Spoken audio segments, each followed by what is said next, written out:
Yeah. And then the 7%. 8.6. Yeah.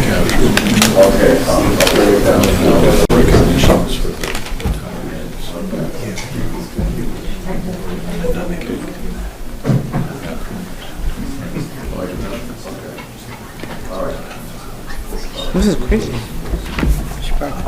Over 85% of students that applied early action were accepted to at least one of their early action schools. We didn't have early action. We had early decision only. They can do multiple early action. Oh, it was early action the second one, so that's not so bad. It's not binding. Right.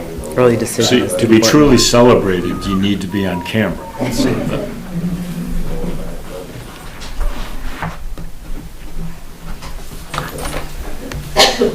I guess we could do the district-wide. That doesn't have to be on camera by law, right? So we could do the technology plan.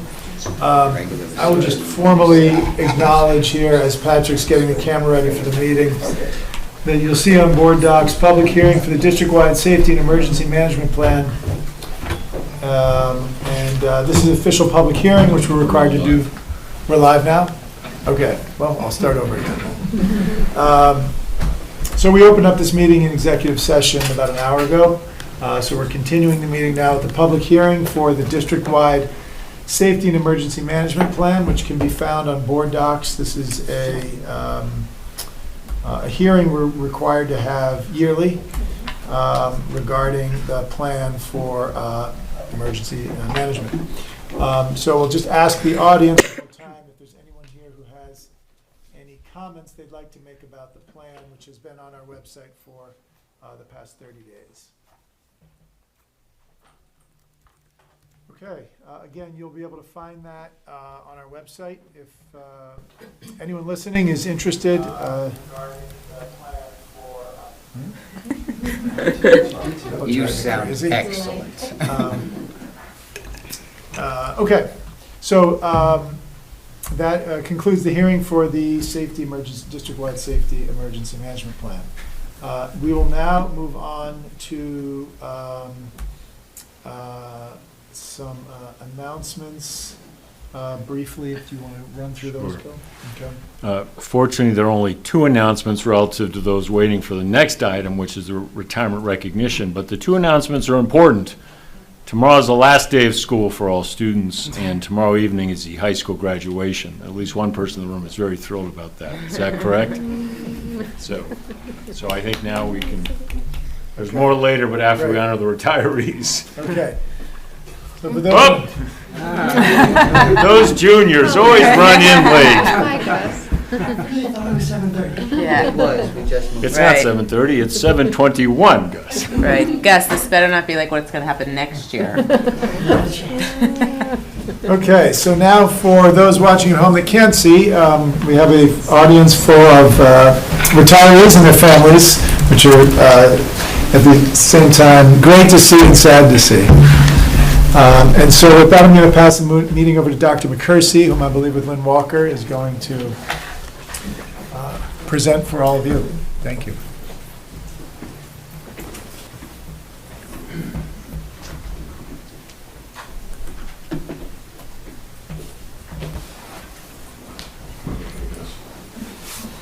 Good evening. We wanted to recognize our retirees. We're so happy to have had you, and we wish you all the best moving forward. We have a list of retirees. We have our educators, Carolyn Denton, the English language arts teacher at Farragut Middle School, Susan McNanny, special education teacher at Hillside Elementary School, Deborah Troop, elementary K-6 teacher at Hillside Elementary School, Deborah Martin, teacher aide at Hillside Elementary School, Lois Vagata, teacher assistant at Hillside Elementary School, who unfortunately is no longer with us, and Lisa Royce, secretary to school administrator, and Susan Day, secretary to the principal at Hillside Elementary School. And I've spoken with Amy Cases, and she's given me a couple of pointers on all of you that are here today. So I'm going to go in alphabetical order. Susan Day, secretary to school principal since June 15, 2009. She attended Westchester Community College. She worked for Kraft Foods for many years before coming to Hastings and even won some awards for best contributions to community and division. And Amy says that Susan has done all things Hillside, that she runs the show, she makes sure that all students get home safely at dismissal time, she organizes kindergarten registration, screening and orientation, prepares for opening day with teachers, helps with communications from Hillside, and we just want to congratulate you on 13 years of dedicated service. Thank you.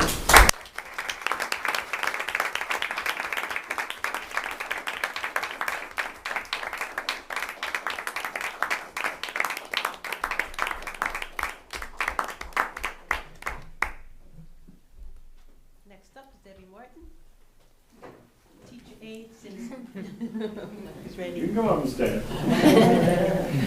Since September 1st, 1993. Before coming to Hastings, she worked at Astoria Savings and Loan. She also worked at Ellicott Wire and Cable. And she's been a dedicated kindergarten aide and has supported our students with care at arrival and dismissal. We want to congratulate you on 29 years of dedicated service.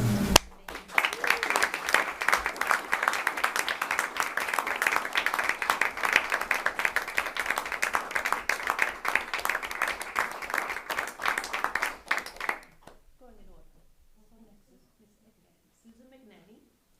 She's a special education teacher here since September 4th, 2001. She attended Curry College, Iona College for a BA, and Mercy College for a master's. She taught special education at PS 85 in the Bronx before coming to Hastings.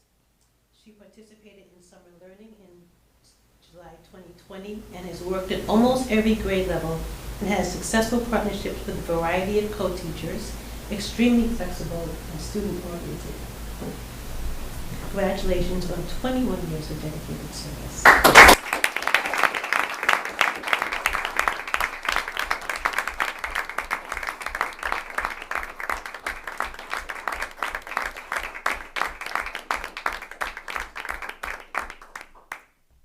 I'm so thankful that Amy has given me a little bit of these tidbits here. So I don't get to Hillside that often, so this is awesome. So. Deb Troop, grade 4 teacher as of 9/1/92. Deb attended college at Mount St. Vincent for her BA and St. John's for her master's. She taught elementary school at Horace Mann Bernard Elementary School before coming to Hastings. She plans for the 4th grade moving up and pool party. She's got a lot of Schedule Bs. Hillside Yearbook Advisor since 1996. Planner of the Hastings Summer Institute for ELA and Math from like 2001 to 2007. Elementary Post Office since 2006. And I know, right? And grade 4 coordinator since 2011. So what Amy says is you did a great deal of work around integrity, diversity, equity, and inclusion in the curriculum. So that's awesome. We want to congratulate you on 30 years of dedicated service.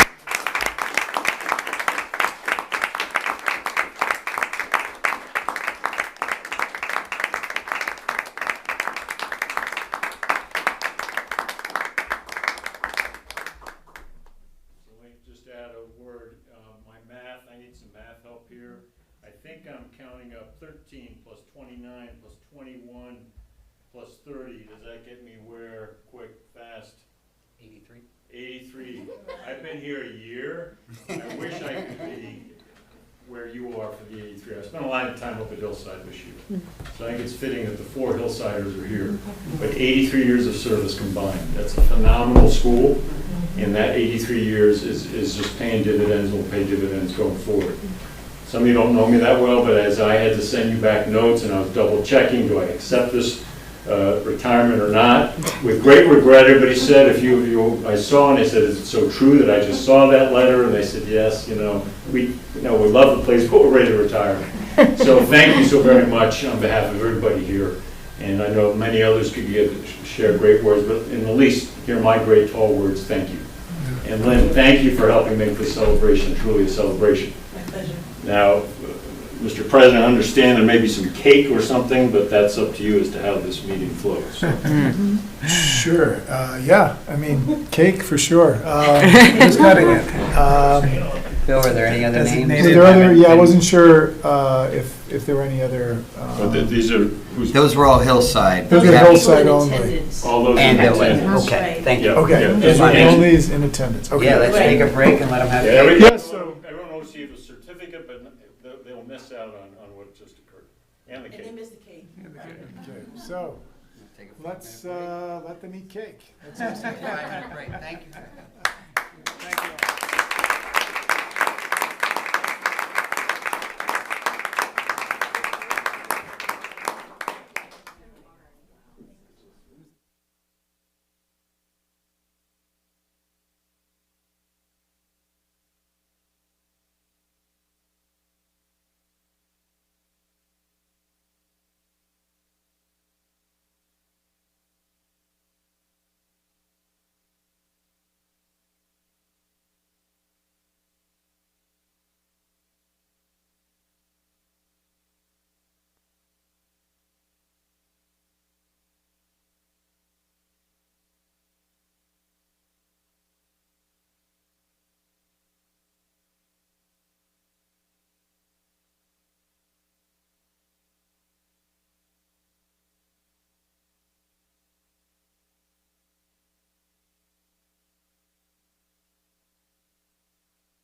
She's going to my alma mater. Oh, congratulations. I think he. Now we're on. We're good?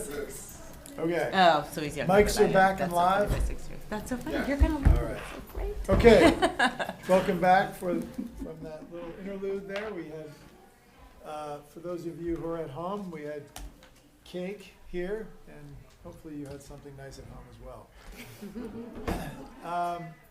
So we want to move on to have one more recognition to our retiring Board of Ed member, Allison Andrus, current Vice President, was on for 3 years. Allison and I and Sylvia all ran together 3 years ago, and over the last 3 years, you have been a tremendous asset to the board, and I think you have been had a deeper knowledge of some of the inner workings of curriculum than really any of us, and it has been exceptionally helpful to really frame a lot of our dialogues, as well a tremendous listener, and always when you decide to speak, very insightful, and always much appreciated, and you've always added a lot of really helpful context to our discussions.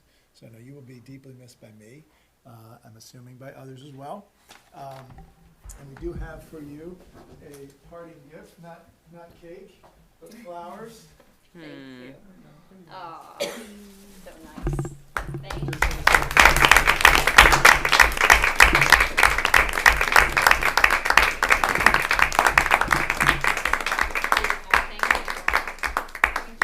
Very good hands. I welcome Maureen Santana. It seems like she'll be a wonderful addition. And it's weird. It's weird to step away after being part of this group. But I feel like I've learned a tremendous amount. So I really value that and value getting to know all of you better and being able to work with you so closely. So thank you. Thank you. Well, I jump in there as well. I'll tell Allison, when I came on, obviously you're looking for the people that have done it before, and especially this year, I like to group myself with the four of us who have only 1 or 1+ year experience. We've definitely been looking at the 3 of you who all came on together, and it has been helpful to myself, and I imagine to the 3 board members who have a 1 year experience. We've been watching you, and it's been what we were needing: the voice, and the leadership. Thank you. Sorry to see you go. Hope you stay in town. Plan to so far. I can't believe that you're not going to be on the board next year. I can't believe that. It's so sad. There's always public comment. I have to say, it feels like it was like years and years ago. You say 3 years ago. It's like, I mean, wow, it's been quite a 3 years. So thank you for being there. You know? I think COVID elongated everything. Yeah. Yeah, what I want to say, Allison, is, I mean, I certainly wouldn't be serving on this board if I hadn't run with you, because I had such a wholehearted faith in who you are, for your intelligence and your diplomacy and your grace and your insight. And it's rare to find somebody who, like, is my colleague and my good friend. And I'm really gonna miss you. I mean, even though we're like the best of buddies outside of it just feels like I rely so much on you to like center me and to really show like what's important, and to know to be a good listener, and to like to center what we do and what our role is, and the importance of it, and the integrity of it too. And I really can't capture in words that would suffice to say how much I respect you and how highly I think of you, and really what a loss you are. And I'm so excited to have Maureen join us as well. That's, you know, I think she's going to be a wonderful asset for us. But, you know, just friend to friend. That's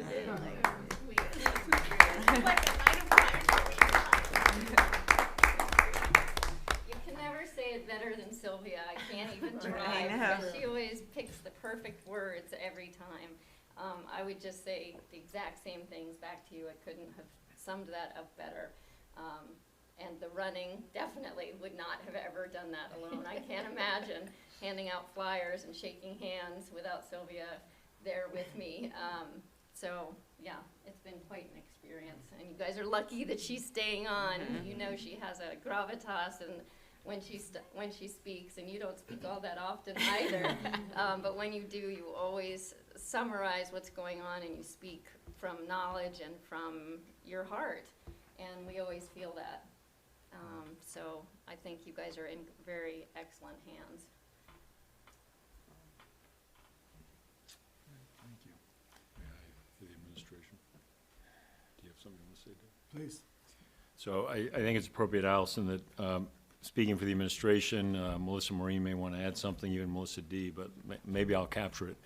There's a phrase out there, be like Mike. I think we need one now here in Hastings called be like Allison, in the sense of what you symbolize for the following. One is you've heard from your peers here on the board as to how essential you've been, and I know that predates my being around, but certainly what I've seen this year, it's essential.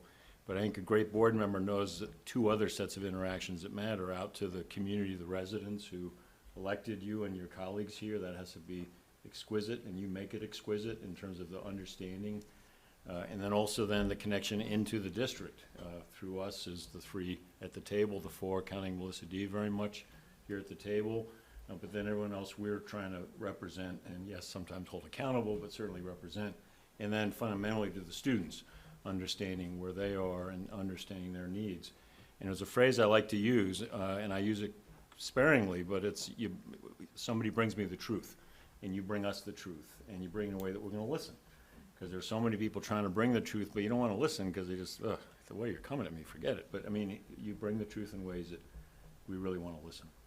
So I appreciate that, and hopefully I captured what the three of you would have said, but if you want to say more. But I think it's really important in these moments that we remind ourselves of the connections that matter for a board member, out to the community, amongst your peers, and then with us as those who work in the district for fundamentally the students. So thank you. Thanks for that. Means a lot.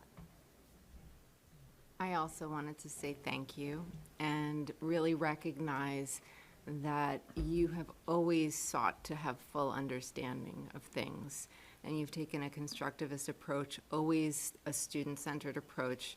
You have deep knowledge of education. You've kept a super high bar. And I remember being part of this process in this room with you as a member of probably, I'm not even exaggerating, like 50 people or so during my own interview process. And so I feel like it's coming full circle right now. And I just wanted to say how much I've appreciated working with you, your leadership, and your vision for the district. Thank you. And yours. Yeah, and I'll just add, Allison, I mean, I am very sad to see you go. I remember prior to you being on the board, and I knew you and Sylvia, and I was like so excited when I heard that you were both gonna run, and just over the course of time and thinking about the pandemic and thinking about you coming in and like checking on staff, and those are things that, of course, beyond all the things you had as a board member, just knowing how much you care about the staff in the district, I always felt that. Not only for myself, I know for all of us, and just kind of, just a person that I knew that you really did care so much about us, about the district, and I really love the way you are, because I'm much more emotional, you're much more like, always even-keeled, and just seeing the way you handle yourself has just been amazing, and we'll miss you, but I know you'll be around, and we'll see you. Yes. Thank you. I'll be bringing chocolate on Yes. occasion. Jody would come with Jody. Yeah. Well, we're lucky to have all of you and lucky that you guys are staying, so, Don't follow her. yeah. Thanks, guys. It's been a pleasure working with you. Yeah. And they've all captured everything, but I really enjoyed working with you these last 2 years. It's been great. I'm gonna miss you. Me too. I could never do your job, so I'm always very impressed with how organized you are. It's, yeah, I need classes and that sort of thing. In 2 years. 2 years. I think it must have seemed like such a whirlwind for you, Allison, when like me and Damaris and Alex came on board as like a tornado. Like, we don't know anything, So I appreciate all of the assistance and guidance that you gave us at the beginning, because we didn't know anything. Sorry, Alex, but No, you know. I mean, honestly, it's funny, you mentioned when you guys ran together, I think that's what really seems long ago. I remember you guys coming to my door, and I was like, why are you guys here? And we're running for Board of Ed together. And it's sort of like, that was the moment I was like, oh, there's a Board of Ed. Like, kind of like, and they did it, so, no, really, it's, I remember that, you know, going to be missed, for sure. Well, glad we got you to run Yeah. in that small way. There you go. Want to group everything else all together at once? Right. Consent agenda for the rest of the agenda. Okay, so thank you for that, that was great. District highlights, any other highlights to outline? Jeez, I'll be brief, but this is a spectacular district. I keep trying not to say that, and I keep finding reasons to say it. And we have a superb new communications associate who, thanks to the budget passing, is now very much secured and with us. And that's Jackie Saviano, and she sent me a list as I'd asked, and she said there's so much good news in it to share. And the first is, though she didn't ask me to say this, just again reminding us how quickly she's come on board. And if you saw how, for example, the vote was presented last night, I thought, my goodness, it was a thank you, Yeah, and nice. then a community of so many smart people. That idea of thank you, fortunately small d, but democratic process, and that was all hers.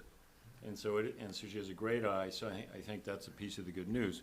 But let me come to the budget. Lots of thank yous for that vote. You know, we couldn't ask yes for the vote, but we obviously were very important to us that we got that vote. And, you know, a lot of good spirit around it.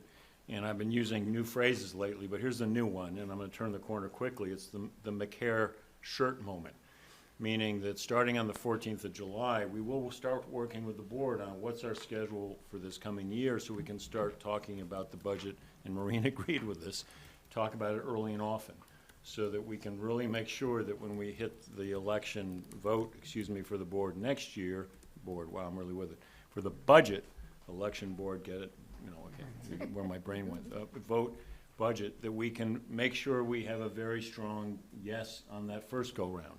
We do not want to go through another 5-6 weeks as we had to go through now. So we will talk about ideas right away for on the 14th of July, just not the answers then, but just to hear the questions. How are we strong on being clear on the content? How are we strong in outreach?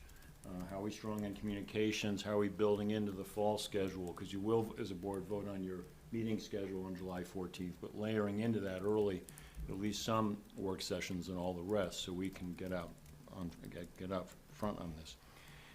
Now to the celebratory stuff, there's been a bevy of end-of-year festivals and celebrations, Hillside Spirit Week, Field Day, the Grecian Festival here at the middle school, the 8th grade arts extravaganza today, and I was able to get in most of the classrooms. I missed, unfortunately, due to the life of being a superintendent, the annual Clap Out Day.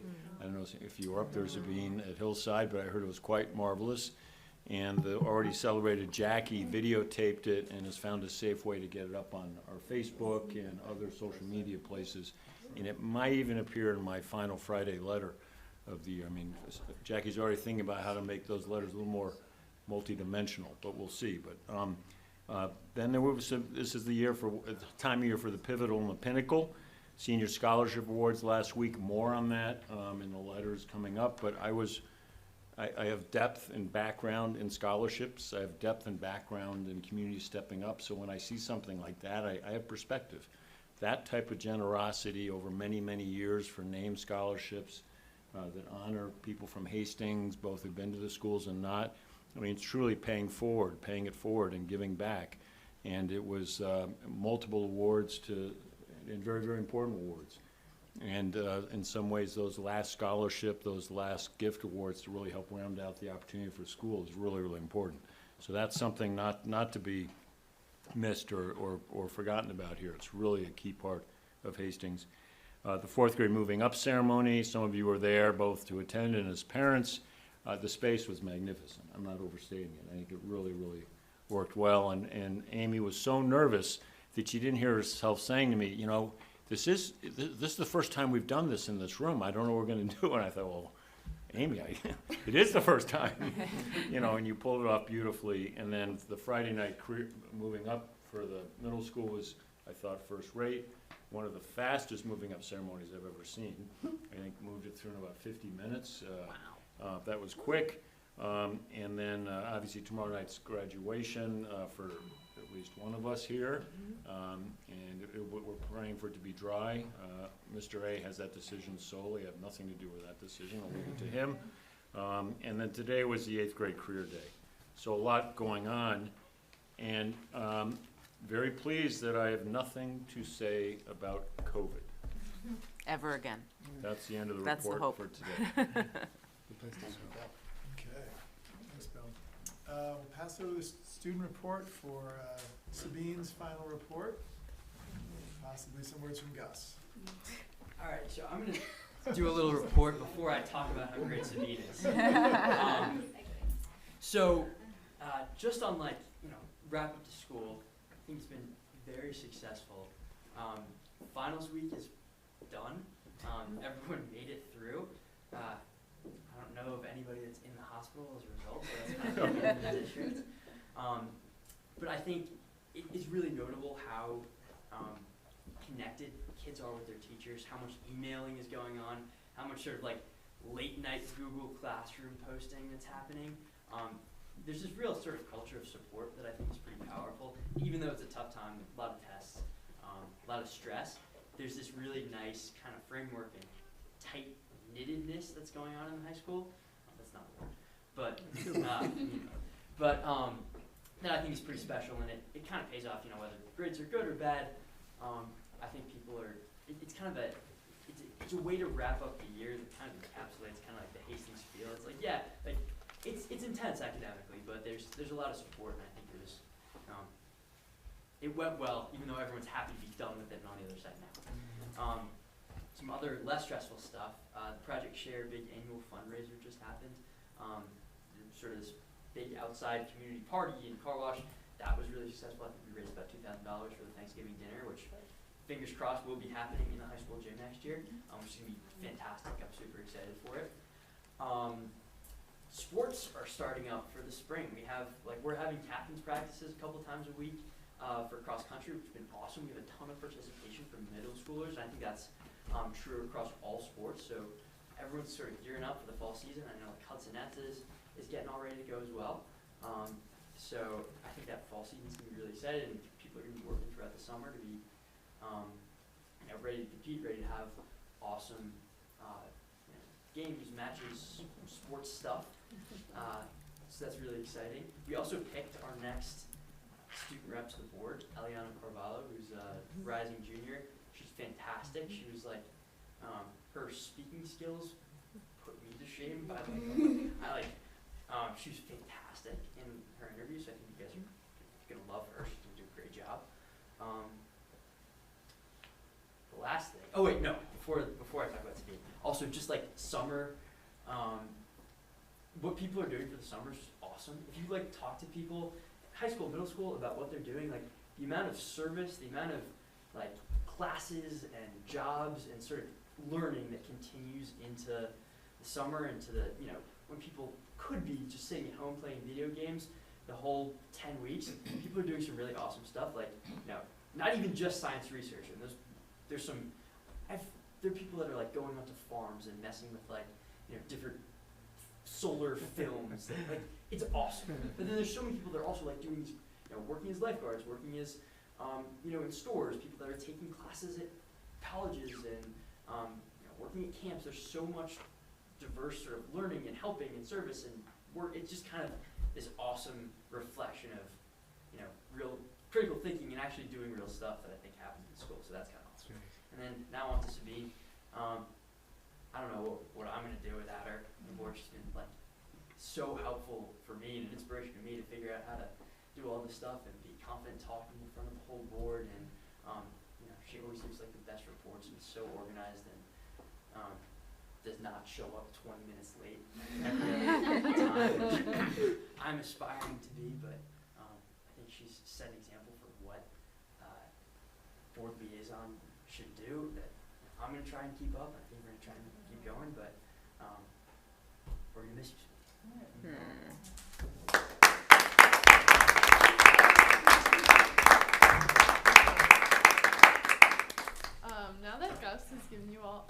about what is happening around Hastings, I'd like to spend my final report talking about graduation tomorrow and to extend a thank you to the board. Tomorrow evening, the class of 2022 will officially be graduates of Hastings High School. Regardless of what the weather may look like, my peers and I wait in anticipation, wondering what our next chapter will bring. Today we had a hillside walkthrough and graduation rehearsal, which was very surreal. And tomorrow's ceremony begins at 6 p.m. sharp at the Burke. Lastly, I'd like to thank the board for giving me the opportunity to have my own voice and provide a student perspective for my peers. You all have been very gracious and understanding of what I have shared at each meeting. And thanks to Gus for being a cooperative teammate this year. So thank you, everyone.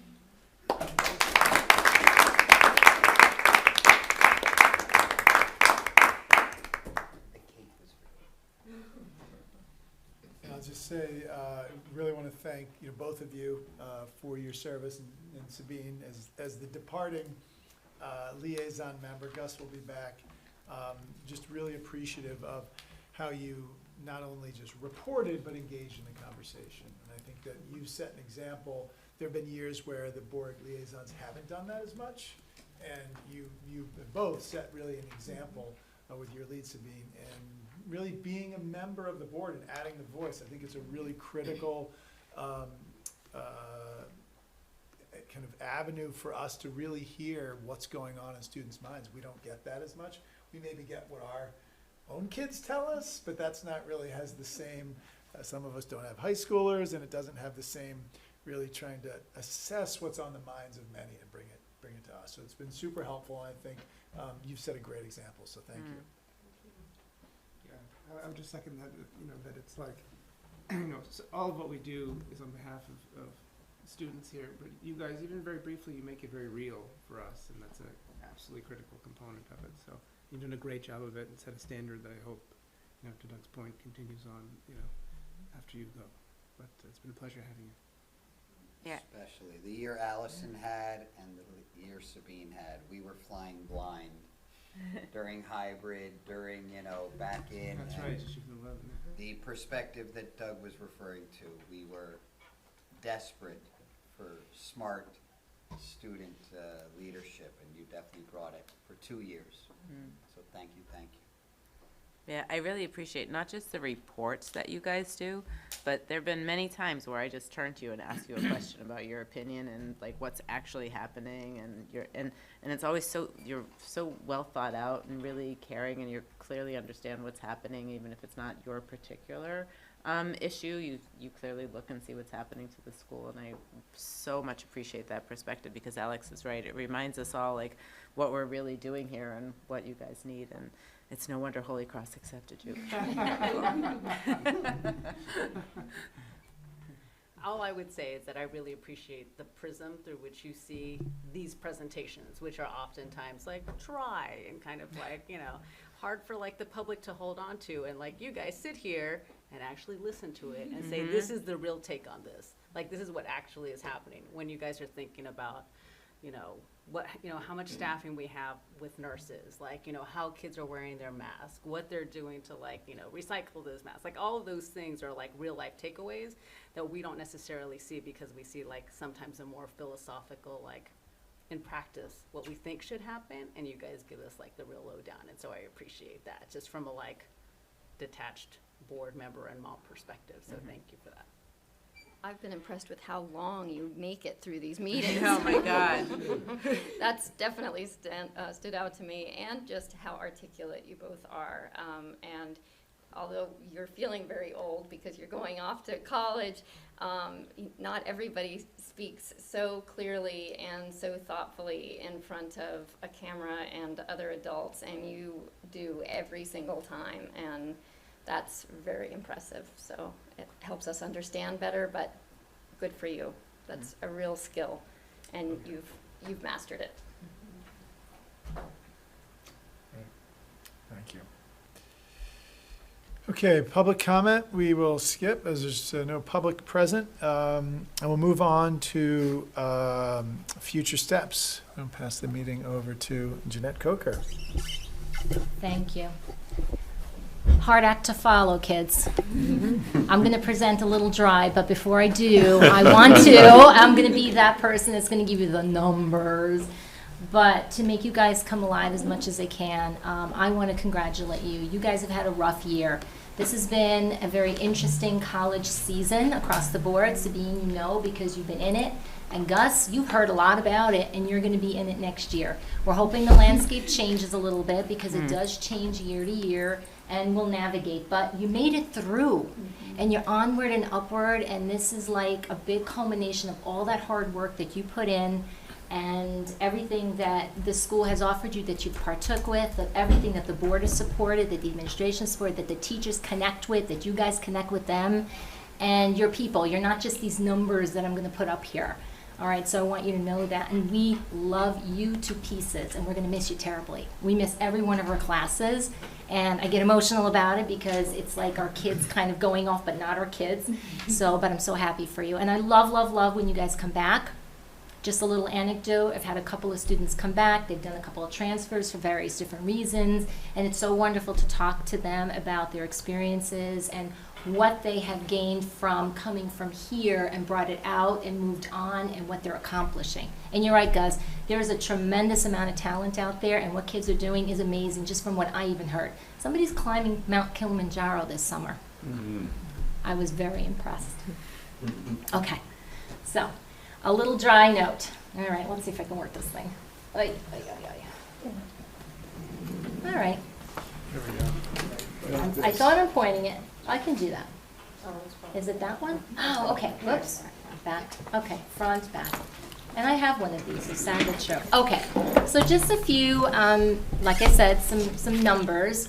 These are our outcomes for the senior class of 2022. We had 125 seniors, so we've broken this down to 4-year, 2-year, and then at the bottom you can see the other options that students have chosen if they're not attending a 4-year or a 2-year.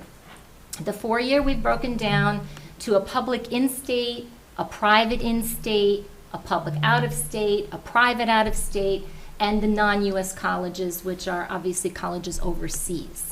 And you see the numbers sitting on the left. 15 students represents 12% of that population, etc. And on the 2-year end, 2 students, which represents 1.6% of that population. At the bottom, you notice there's employment, and I will say that this past year represents the highest number that we've had of students choosing employment leaving our high school initially. That's not to say that they will not attend schools in their later years. They may be taking a year or two, some have circumstances, but it does represent a much higher percentage that we've had than previous years. Our gap years pretty much stay the same. So gap years are students that commit to schools and then say to the school, hey guys, I'm taking the year off to go do what I want to do. And they have a commitment from that school, and then they can return back to that school the following year. And the undecided and other are just students that really are just that. They haven't really decided what they want to do, where they want to go, how they want to proceed, and they're taking some time to make a few decisions for themselves. So really the 4-year represents, put the glasses on. That's about 108 students if you add that up, which represents about 87% of the class, which typically we usually hover around there. Last year we had 92% of the 4-year class, and the year before that we had about 89. So we had a little bit of an anomaly, and we do have that from year to year for various different reasons. Sometimes there are more students, sometimes students are interested in different things, they decide to go different places, they have different personal, family obligations, etc. Okay. Do you want me to ask if there's any questions, or do you want me to just go through, or? Maybe go through. Oh, okay, and then I'll go, okay. Well, let's see if this works. Yay, okay. All right. So I broke this slide down just a little bit to give an idea of the way we trend at the high school. So the yellow bar represents the amount, the actual amount, not the percentage. Those are real numbers. So we have, in the first blocks, we have 38 students that applied under an early decision application. Early decision means it's binding. They've decided this is a school they want to go to, and if they get in, they're going to go. So we had 38 applying. We had 23 that were accepted out of the 38, and 15 that were denied. There are something called early decision 2. Those are second round early decisions. They really do have no difference. They're still binding. They're just later on. So it gives students an opportunity to make that decision if that's what they want. Some students will go ED1. If they don't get in, they will then apply ED2 to another school. So it's a strategy, and it's fine if it works for you. We have lower numbers there, where 8 have applied, 3 were accepted, and 1 was denied. The early action, I'm only representing it with, and the regular decision with 2 bars, and I'll explain why. So under the early action, which basically represents students that are applying under an early commit, but they're not committing. To the degree that they're applying early, they're going to get an early answer, but they do not actually have to commit to the school until May 1st. So it gives them plenty of time to visit, make decisions, figure out what they want to do, financials might come into play, etc. So we had 98 students do that, which really represents over 85% of students who've applied early action and were actually accepted to at least one of their EA schools. Many were accepted to more than one of their EA schools, but those numbers get very large, and quite frankly, that graph would have gone off the chart. So that's why I chose not to represent in the blue and in the pink the accepted and the denies. I could break it down if anybody is interested in that, but there are many that do apply early.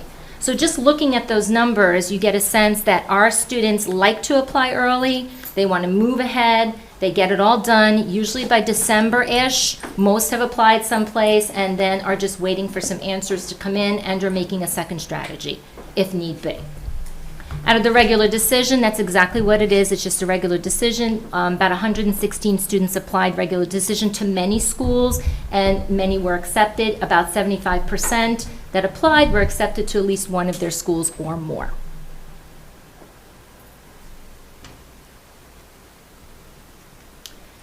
I chose to put this slide in because it really does show to kind of like what's been going on the last 3 years and maybe what's happening also with this whole pandemic piece. So it's very telling.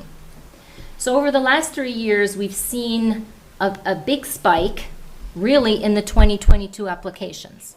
So if you look at 2020 and 2021, relatively the same, more or less. You know, we do average certain percentages, and in the yellow you see the amount of actual seniors. So 2021 had a few more seniors and actually less applications. So these are the applications that get processed through our office and students applying and doing all of those applications. You notice a very marked spike in the 2022 graph. So really when you're looking, that actually represents almost 30% more applications put into process to schools. So nearly most all of our schools that students apply to have doubled. So for example, we typically have about 30 students applying to Binghamton, we had 60. We had about 40 applying to Stony Brook, we had 80. So it nearly doubled on almost all of the schools, even in the lower number schools where some students are applying to, let's say UCLA, we might have had 2, we had 5. So really in all of our schools, the actual application pool doubled. So we're thinking that attributed to a few different things. The fact that many schools have said they're going test optional has allowed students to make some decisions with not submitting their test scores. As a result, they have been putting in more applications. I can't say that for 100% certainty, but from the students that we've spoken to and from the amount of applications that we're seeing processed, they're like, well, I'm just going to do this because I don't need to put in my test, so I could be looked at in a different way. So they're putting it in. So that, I think, was a large portion of why those application numbers upticked. Students also did apply to some schools that they were actually not interested in. So we're trying to kind of figure out why that was. It could have been a fear factor. It could have been, a pressure factor, which we understand. Some schools may have sent what they call free applications to students and said, hey, we could woo you. So if you apply, you can get in and maybe we can offer you something. So they're gonna kind of give that out there. So as we try to go through some of the interviews with some of the students, we're trying to kind of see how that's gonna roll out.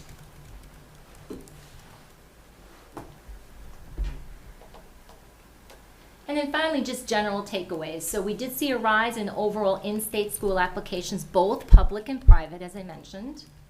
Applications to all schools nearly doubled this year. Acceptance rates in the early decision and early action rounds pretty much stayed relatively the same in the past 3 years. We do have those rates that vary, like 28 to 32%, and we've pretty much stayed there. What we found interesting this particular year is acceptance rates in regular decision rounds declined. So possibly thinking that the amount of applications that went in and the amount that schools had to filter through, they had to become more selective, and they were not taking as many students. We're not sure. We're also in talks with some of the college personnel to kind of find out as much as we can from them. We did see that waitlist acceptances did increase slightly this past year over the last 2 years. So this year we're seeing, let's say, 10% more of students coming off of a waitlist versus the last 2 years we only saw 2 or 3%. So that may also have something to do with colleges accepting students, yields that they have to look at, and everything else that they do when they accept students across the board. To note, university and colleges continue to offer the test optional policy, and they still do accept standardized test scores if students submit.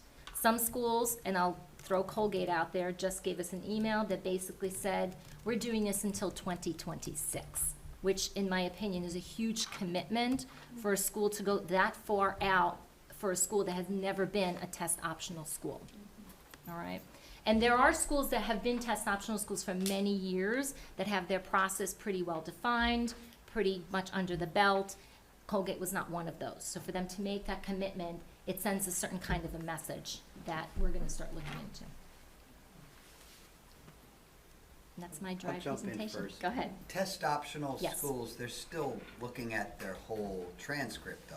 Yes. So it's a little bit more based on the school and the school grades, and they feel they can read enough knowing you're coming out of the Hastings district and that. Yes, that is true. The transcript will always be what a school looks at first. Yeah. They are very interested in the courses that students take, how well they do in the courses, how they challenge themselves. And we say that challenge yourself. What students start to understand and learn is that challenge is different for everyone. So for what's a challenge for you may not be the same as a challenge for you. So how does that look for the individual student? And then there are a cadre of other things that they do look at. They look at students' extracurricular activities. They look at any involvement they have in and out of school with all of these things that students do. They look at sports. They look at unusual circumstances. Maybe there were some things that the student wasn't able to access because there are schools that don't have access to many things. So they do look at that, and they look at that in relation to what we offer as a school and knowing our reputation.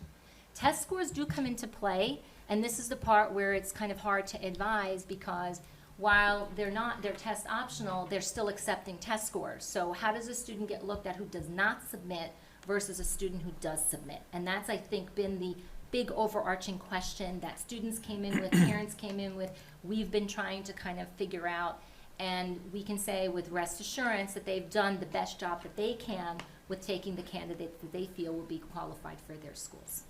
Thank you. That's a very long-winded answer, and I apologize No, for that. Thank you. Sure. If I could follow on with what Jeremy raised, obviously, the college looks at your transcript, they look at, the types of classes you've taken, for honors and AP are weighted more, the grades you've gotten in those classes. Being that the landscape is probably going to be somewhat similar for the next couple of years, just sort of off the top of your head, are there curricular angles or enrichment that are particularly or would be appealing in that environment going forward to colleges, things that we might, as a district, consider? That's a good question. I think we need to keep our science research. I think it's very important. I think that besides the 2-year commitment to a science research program, the research that the students are doing is extremely important to show their interests and how they go about doing that research. And they can also speak to that and anything that they do. So that I think is important. I think our AP program is pretty solid. Do I think we could possibly increase here or there? Sure. It would be really the interest of what students have. And I think that in another year we're looking at increasing into another AP lens because we've had these conversations, right, without actually letting any cats out of bags or anything. But that's what we've been looking at. And they basically have driven that particular piece. So that's good. That's why it's important, as you all say, to hear from them because they're the ones who come in and say, hey, I've heard this, or hey, I know another district is doing this, or I want to do this, or I went to camp with a person from California who's really involved in this particular program, and this is really awesome. And I think that as a school district, we're great, we can look at all those. So we're gonna continue to kind of look at all of that. Can I say for certainty anything in particular that would help them to do that? No, not off the top of my head, so. Yeah, no, it's Yeah, great, it's great. but it's definitely something that we look at every year and that we try and to, offer them as much as we possibly can. Thank you. I have a couple of questions. Why did only about a third of the students apply early decision? Why wouldn't they, what would be the harm in applying early decision? The harm, well, there's no harm, but an ED is a commitment. Right. So when they approach it, they have to say, and I'll use Colgate since I mentioned it. Colgate has an ED. You're right for the school, they're right for you. You commit, that's the place I want to be, I want to go. You can't apply anywhere else. Right. So it's really a very singular approach. So it's only like to make sure, so would it be helpful for us to help the juniors start to really look so that they know, they're not afraid to apply early decision because they feel confident at that time that they're like, no, this is the school I want to go to? Yeah, they, absolutely, I think it's a wonderful idea for them to look. However, we do need to keep in mind that even at that point, they may say, wow, I really like this school, but I also like this one. I'm not sure I want to tether my wagon to this one solely. Because if I get in, I have to go. And that's really the whole EDP. So you take that, and parents take that with the monetary piece that comes with it as well, because the commitment that comes from them is also the commitment that comes from you in your pocketbook. Yeah. While the school can work with you, and I always say, if you don't ask, you don't get. So just ask them for more money. If they can work and they want you, they will work something out. They work payment plans out. But there are just some families that can't afford that and don't want to make that commitment. So I think that's just some hesitancy kind of around that. I see. That's why I kind of think our early decision kind of rates have pretty much stayed within a certain percentage over the years. Well, I think there's like a trajectory of growth also that Yes. happens over the course of the senior year in terms of like what you might think that you want when you're applying as an early decision in October Yes. might look very different from the priorities you hold over the course of the year. And I'm Yes. probably saying that because I have a junior who's like staring down the barrel of this and like Right. visiting campuses now as he's figuring out. I don't know that he would know, and I mean, I can't say that he's representative of most students in that situation, but I don't know that he would feel that I'm absolutely going to know that this is the Yes. one place, because then I'm on the hook for, that's a commitment. It It's is a a true commitment. commitment. Correct. And it's not one that should be taken lightly. Correct. So are all kids similarly situated, given who they are individually, to be able to make that commitment? It just doesn't work. Correct. All students. Agreed. Well said. Thank you. That's why early action always has a high number as well, because the commitment to you is relatively nothing. Like you do the application early, you can spread it out and you can apply to as many early action schools as you want, and then think about it later on and go through that process. Revisit, look at financials, talk to people, reach out to previous graduates and see what that's like, and really kind of get a feel, and then make a comprehensive decision in May. And then what happened? Only 75% of students that applied regular decision, so 25% of the students didn't get into a college? No, they did. Well, there were the few that didn't apply. So those 9 students that represented employment never applied to a school.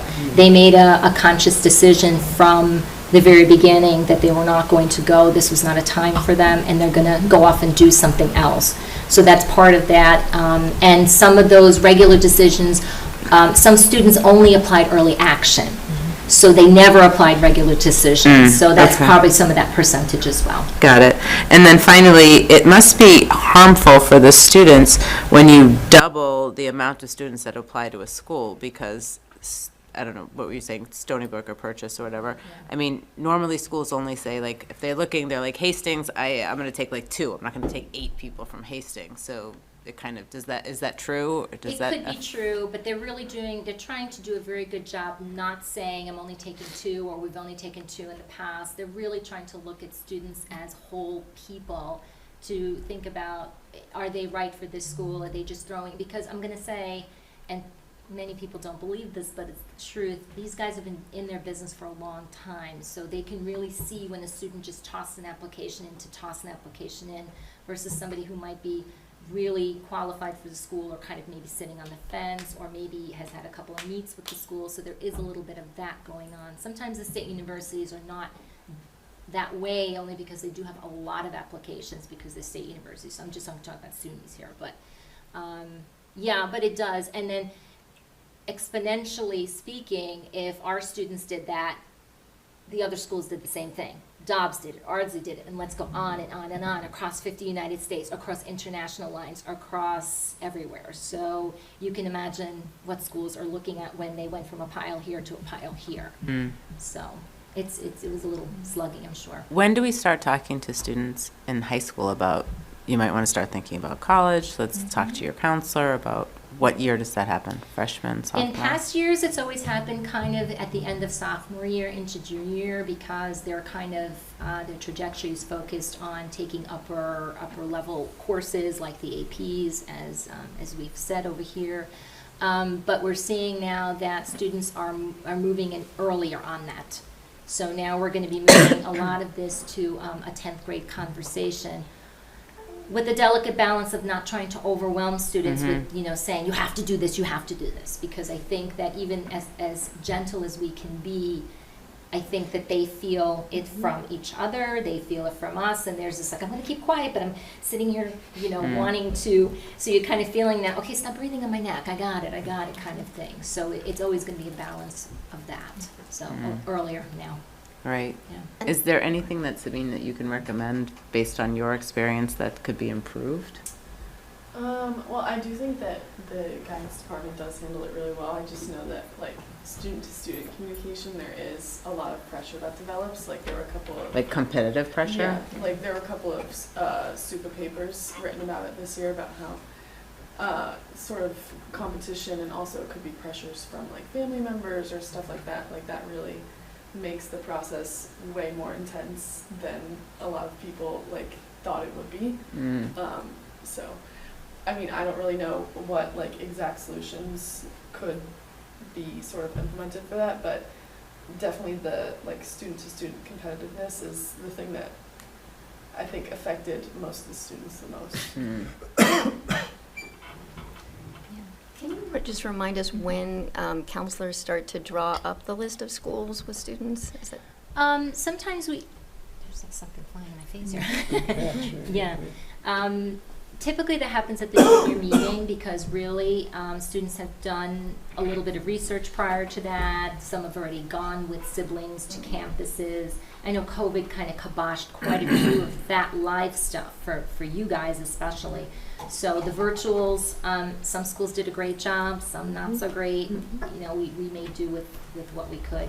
But those lists are typically generated in junior year because they're a little more focalized at that point. However, I myself have had conversations with sophomores now who have said, I'm really thinking about this school. So instead of drawing up lists, we say, well, you know what, why don't you go take a look? Let's think of some questions that you want to ask. What are you really looking at? I don't know what I'm looking at. Okay, so let's start with the feel of the campus. Let's start with this.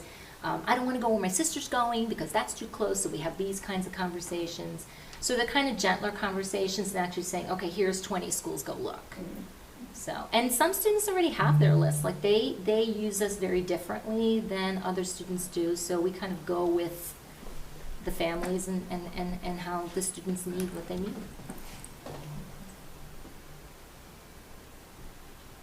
Thank you for guiding the kids.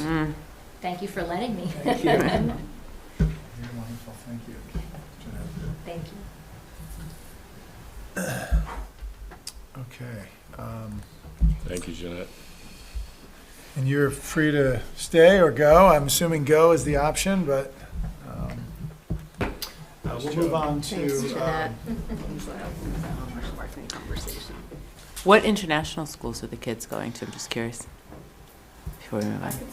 Okay, Yeah, good. Because I feel like I'm giving away, but I'm not giving away. There are two, so they're going to know who they are. I know Bluebell Ward, who's this year's valedictorian, she's going to McGill in Montreal. Great. And then one student, Ryan Wong, is going to St. Andrews in Scotland. And there's another student, Connor Noyes, who's going to Sydney University, but he doesn't start until like January or February.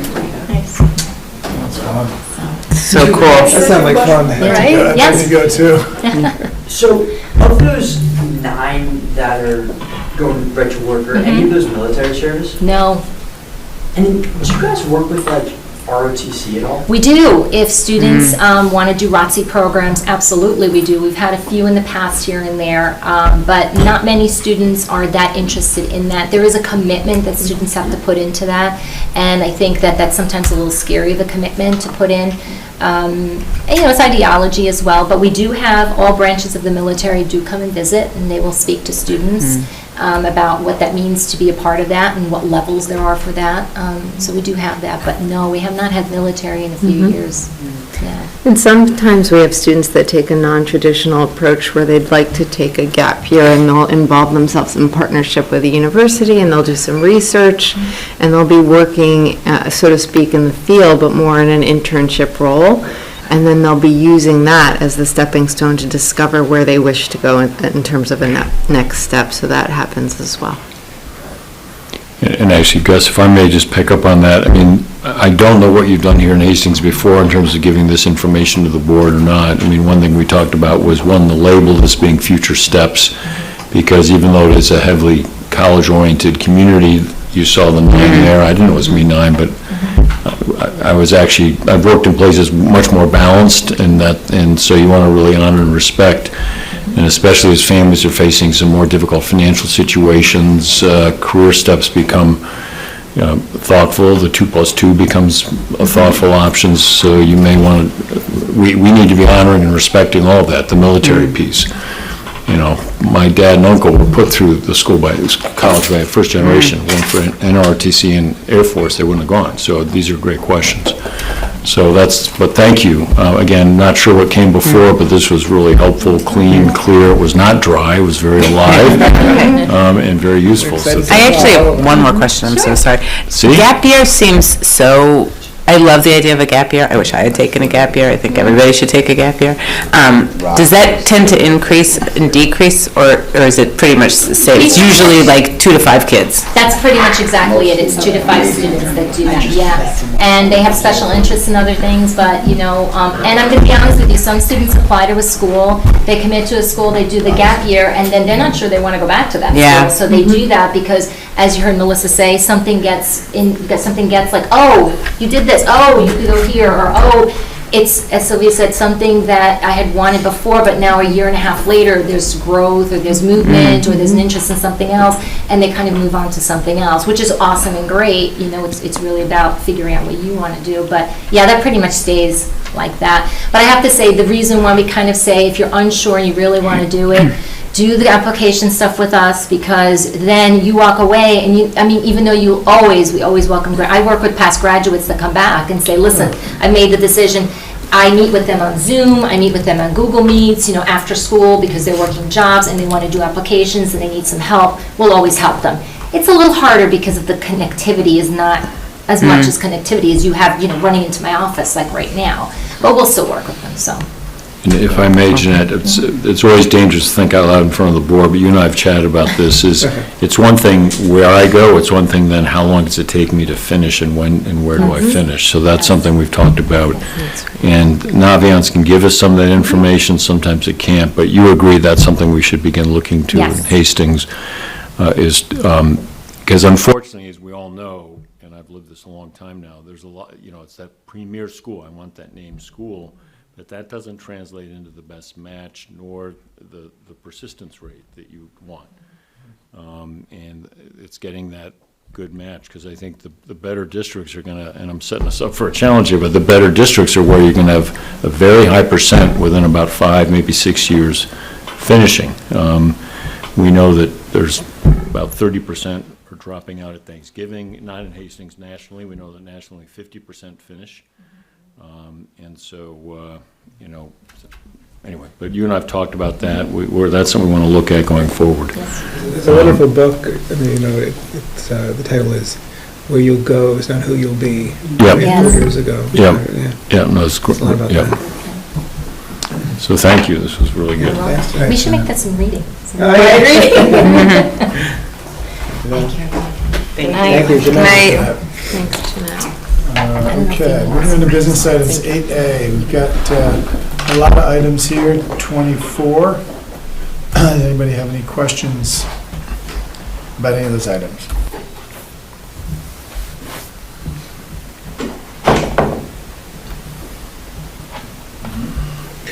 only a small, just procedural question. On 18, the transfer into the tax surge, just like a typical maneuver at this time of year? Yes, or- so at the end of the year, we have to do, as we're closing out our books, so whatever monies are left over at the end of the year have to either be allocated to different reserve funds. So these balances don't represent where it's to allow us up into that range of money. So what the auditors always suggest, like we're closing out our books, but as we make our final year adjustments and accruals, some of these numbers might shift So you're sort slightly. of But clearing we're required space. to do it by June Okay. 30th in Ah, order okay. to ensure, and just as just a comment to that, the majority of the fund balance this year is coming only from the revenue side of our budget. We're actually, as we're closing out the expenditure side of the budget, I was just saying to somebody in my office, if we didn't have the federal funds this year, we would have spent down our entire budget. We're that close, we're closer, and actually there were some things and that actually, there was ins and outs of different reasons that occurred, but we are, as we enter next year's budget season, we do have some of that federal funding, which is linked to the whole pandemic, but as those monies fall off the books, it'll be, we're counting, they're already accounting for picking up a lot of our expenditures not a lot, but some of our staffing next year. But thankfully, we did receive a lot of reimbursements for COVID expenditures, and about $1 million or so is what is generating some of this fund balance. There is fund balance on the expenditure side, but only because we've had this other offset of other expenses, so. But it's good because we're gonna have to put money back, especially in the two reserves, the three. We have a good amount of liabilities, some of which we had hoped to settle this year, but we didn't get the settlement documents in time, so we have to move whatever funds we had initially allocated this year into that reserve to ensure we have enough money to pay off those liabilities. And then the other two that are critical is with the retirement reserves, and especially considering the stock market, they're already signaling that the TRS and ERS rates will be significantly higher the next few fiscal cycles. And even a slight, this year, 1% uptick in the TRS just translated to $300,000 of increased expenses. So, as we look at those, we want to make sure that we have, the next few years are going to be bumpy. So I'm hoping we'll see when we close out everything, but we want to try to maintain some monies in those reserves to help us through those times when there's some bumps in those retirement contributions. I know you didn't ask, I just figured No, it's all I'd good explain news them to me, all and as good a, information, yeah. yeah, that's it. Motion to approve business items under 8A, 1 through 24. So moved. Second. Second. All in favor? Okay. Grievance discussed in executive session. Under 8B, do I have a motion to approve grievance resolution? So moved. A second? Second. All in favor? Let's see, BOE. Oh, that was not the executive session from tonight. That was the executive session from a week ago. That was the executive session from a week ago. Yes. Correct. I don't think we have to vote on this, do we? The BOE org meeting date? Duly noted, everyone, please look July 14, 12. But I don't think, Sylvia, you can't go that day, right? No, I'm not going to be here, but you guys don't need me for the organizational meeting. She's so organized. Right, exactly. I'll be organized from abroad. Reorganized. Okay, thinking of you guys. Right. You don't want us to change it? We can have it in Sardinia, how about that? I'll phone in from Sardinia. It does? You Okay. have to have it done within a very certain window. Okay. There goes your chance of being president. But All my dreams. she's going to be sworn in again. So Yeah. you'll do that, Yeah, the next, she'll be. the next meeting, right? Okay. I think she'd be sworn in your office, too, right? Yeah. I can't. I Your looked office of into the it. district clerk, yeah, there you go. Exactly. Missing your first. Okay, 8D, do I have a motion to approve the placements under services for CSE and CPSE? So moved. I don't even Second. see any listed. Second? They never All in favor? Usually we have like, I don't have that. Just, it's a yes. Yeah. Personnel appointments. We don't even know the numbers, but they may. I know, why don't we have any of Let's that? see. Okay. Sometimes that happens, Stanley. We have 12 appointments, one of whom is the son of a board member, so there will be a recusal here at the table. Any questions or comments around 1 through 12? Again, this is 9A appointments.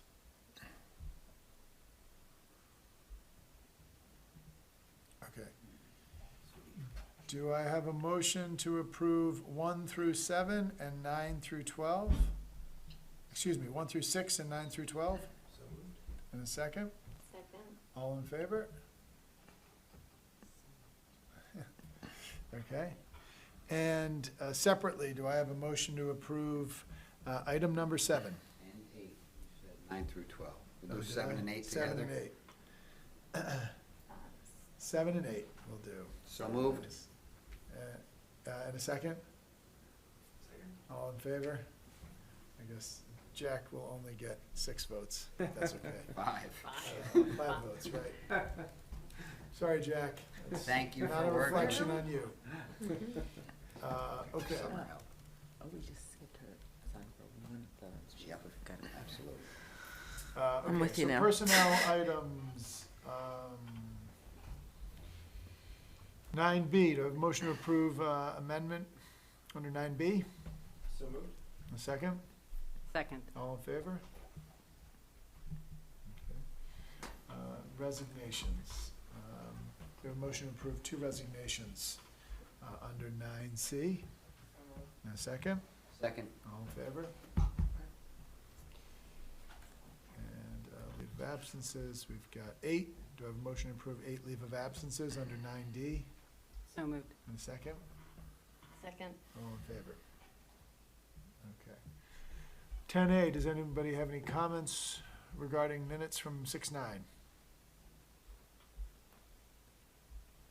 do I have a motion to approve minutes from 6-9?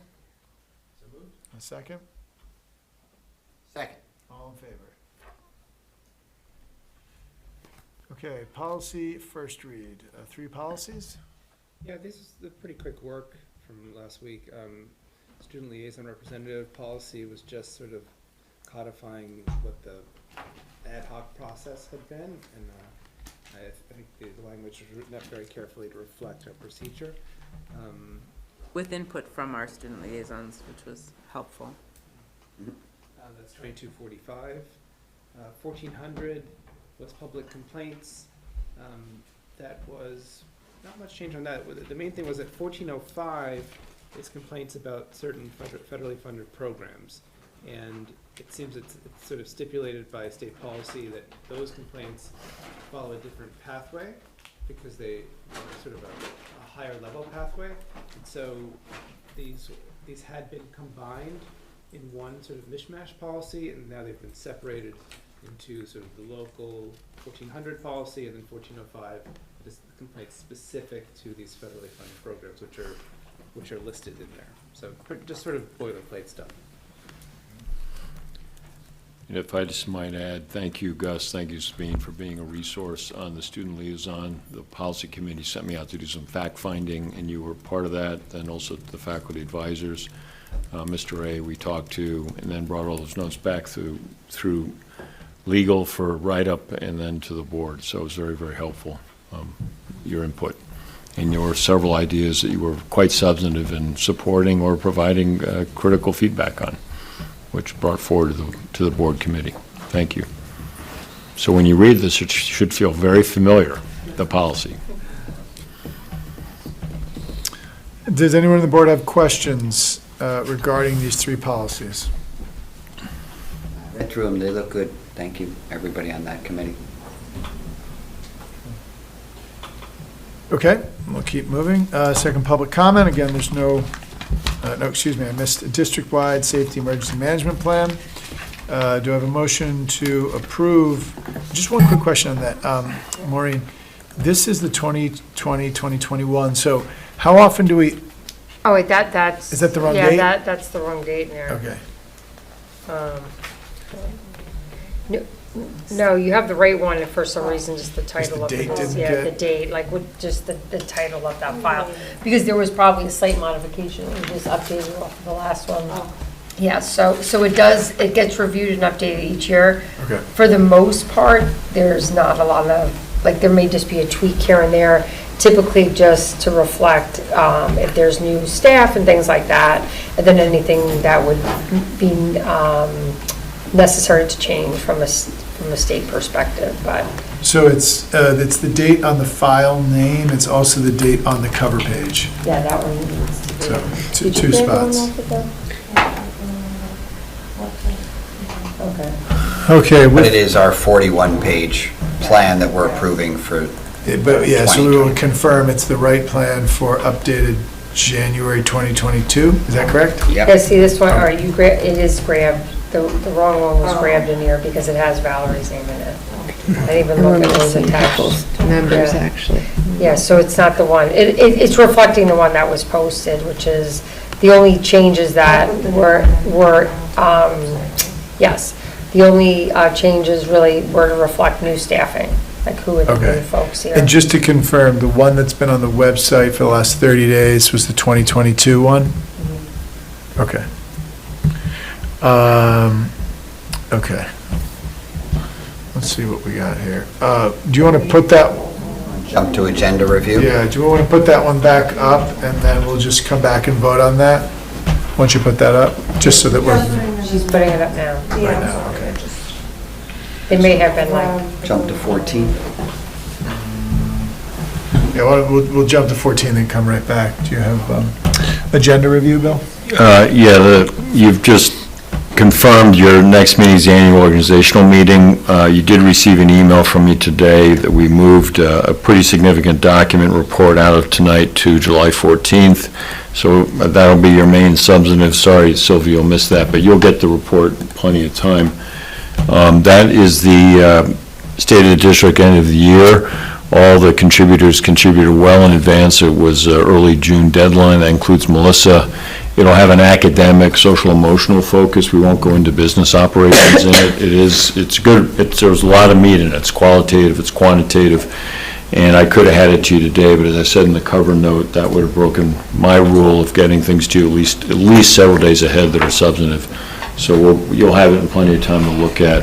And I think it is then a good jumping off point to the new year, new school year. But that is on the 14th, plus you will, we think either then or in August, depending on some negotiations with the CSEA and all, we would bring you the unrepresented administration and staff. But we want to sort out that final agreement with the CSEA first. And so if that's not at that July meeting, would be at the August meeting. So that's just the agenda update now. Also, finally on this, I think you all saw an email from me out to Maureen Santana about a onboarding orientation process that has been used, frankly, by me elsewhere, so bringing that in here now. And we will find a way we can't go above quorum because it's important there are these opportunities to speak privately as the law allows. But some of those sessions might be useful for a couple of you in addition to Maureen. So Maureen and Melissa D will connect on dates and we'll put that together. So you have that, so she has that type of orientation and some of those things you all may benefit from as well. Other last thing for that agenda setting, sorry, it's really important, is the BOE meeting dates we'll bring back to you. The plan, we are Tuesday evenings for your regular meetings, and we'll build in a couple of these work sessions. And you'll want to, I think on the 14th, commit to your plans regarding a retreat, or very soon thereafter as a board commit to that plan. Yeah. All right? Great. Thanks. Questions about that? All right. So everyone, yeah, bring your calendars to the 14th and we'll let us know about any big times where you may be taking more trips. Exactly, there you go. Okay, so let's go back. We've got the new emergency management plan, 12A. Do I have a motion to approve the 2022-23 district-wide safety plan? So moved. Second? Second. All in favor? Okay. Second public comment, no public currently on site. Board of Ed comments.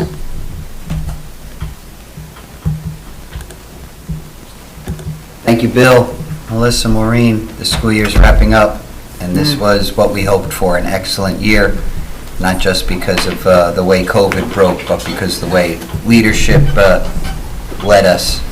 Thank you very much for a great school year. Yeah, for sure.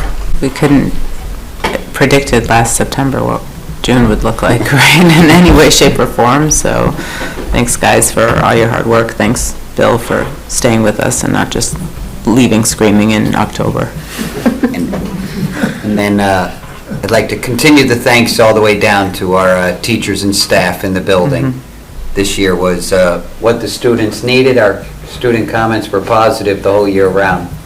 So thank you to all the stakeholders and the community in our schools. Thank you, guys. Thanks to the community for a great turnout yesterday and participation in the democratic process. And, you know, I think I'm speaking individually for myself, but, you know, a great sense of relief and gratitude to know that we have passed the budget for this year. So And let's really, keep it rolling. really heartening to see the community come together around something, you know. We know who to tap into next time we have something that we want to do. I have a sense of when that might be.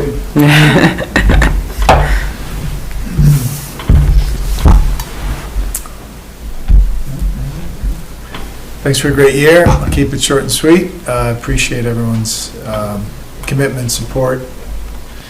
Students as well. Sabine, good luck. Come back and visit us.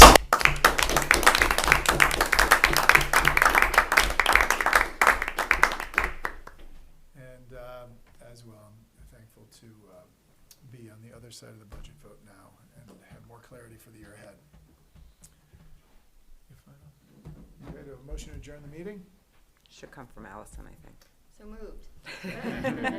Second. All in favor? All right.